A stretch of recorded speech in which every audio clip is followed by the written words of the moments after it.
Bharat Lajna multi state housing cooperative society limited. Thrithala മണ്ഡലത്തിലെ LDF സ്ഥാനാർത്ഥി MB രാജേഷും UDF സ്ഥാനാർത്ഥി VT ബൽറാമും നാമനിർദ്ദേശ പത്രിക സമർപ്പിച്ചു.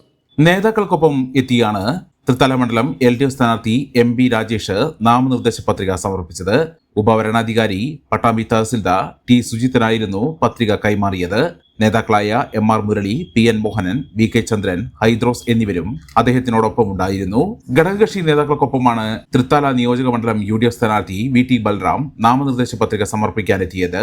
ഉപവരണാധികാരി പട്ടാമ്പി തഹസിൽദാർ T സുജിത്തിന് പത്രിക കൈമാറി. തൃത്താലയിൽ മാറ്റം കൊതിക്കുന്ന ജനങ്ങൾ തന്നെ കൈവിടില്ലെന്ന് ബൽറാം പ്രതീക്ഷ പ്രകടിപ്പിച്ചു. ഞങ്ങൾക്ക് പറയാനുള്ള കാര്യങ്ങൾ ജനങ്ങളോട് പറയുന്നുണ്ട്. ജനങ്ങൾ വിധികർത്താക്കളാണ്. അവർക്ക് ഏറ്റവും ഉചിതമായിട്ടുള്ള വിധേയത്തിനുള്ള പൂർണ്ണമായിട്ടുള്ള വിവേകമുണ്ട്.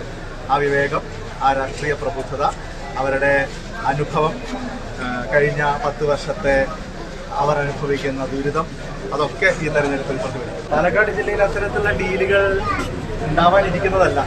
കഴിഞ്ഞ 5 വർഷം മുമ്പ് തന്നെ തൃത്താല അടക്കമുള്ള സീറ്റുകളിൽ ഉണ്ടായി കഴിഞ്ഞതാണ്. അത് ഇത്തവണ ആവർത്തിക്കാനുള്ള ശ്രമം ഒരുപക്ഷെ അവർ നടത്തുന്നുണ്ടാവും. പക്ഷെ അതിനൊക്കെ മറികടക്കുന്ന തരത്തിലാണ് നാട്ടിലെ ജനങ്ങളുടെ വികാരം. UDFന്റെ ഒരു സുനാമിയാണ് വരാൻ പോകുന്നത്. അതിൽ ഇടതുപക്ഷം തൂത്തെറിയപ്പെടും. പാലക്കാട് ജില്ലയിൽ നിന്നും അതിന്റെ ശക്തമായിട്ടുള്ള ഒരു പ്രതിഫലനം നിങ്ങൾക്ക് കാണാൻ സാധിക്കും. ഇത്തവണ ചരിത്രത്തിൽ ആദ്യമായിട്ട് പാലക്കാട് ജില്ലയിലെ ഭൂരിപക്ഷം സീറ്റുകളിൽ നിന്നുള്ള MLA-മാർ UDF KPCC നിർവാഹക സമിതി അംഗം CV ബാലചന്ദ്രൻ, സലാം മാസ്റ്റർ, SMK തങ്ങൾ തുടങ്ങിയവരും ബൽറാമിനൊപ്പം ഉണ്ടായിരുന്നു. 2 തവണ MLA ആയ VT ബൽറാമിനെ 3000-ൽ പരം വോട്ടുകൾക്ക് പരാജയപ്പെടുത്തിയാണ് കഴിഞ്ഞ തവണ MB രാജേഷ് മണ്ഡലത്തിൽ നിന്നും വിജയിച്ചത്.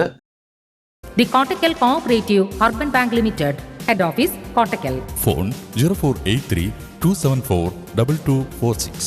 മെമ്പർമാരുടെ നിക്ഷേപങ്ങൾക്ക് ഉയർന്ന ലാഭവിഹിതം നൽകുന്ന കേന്ദ്ര സർക്കാർ സഹകരണ സ്ഥാപനം Bharat Lajna multi state housing cooperative society limited, Parappur road, Kottakkal.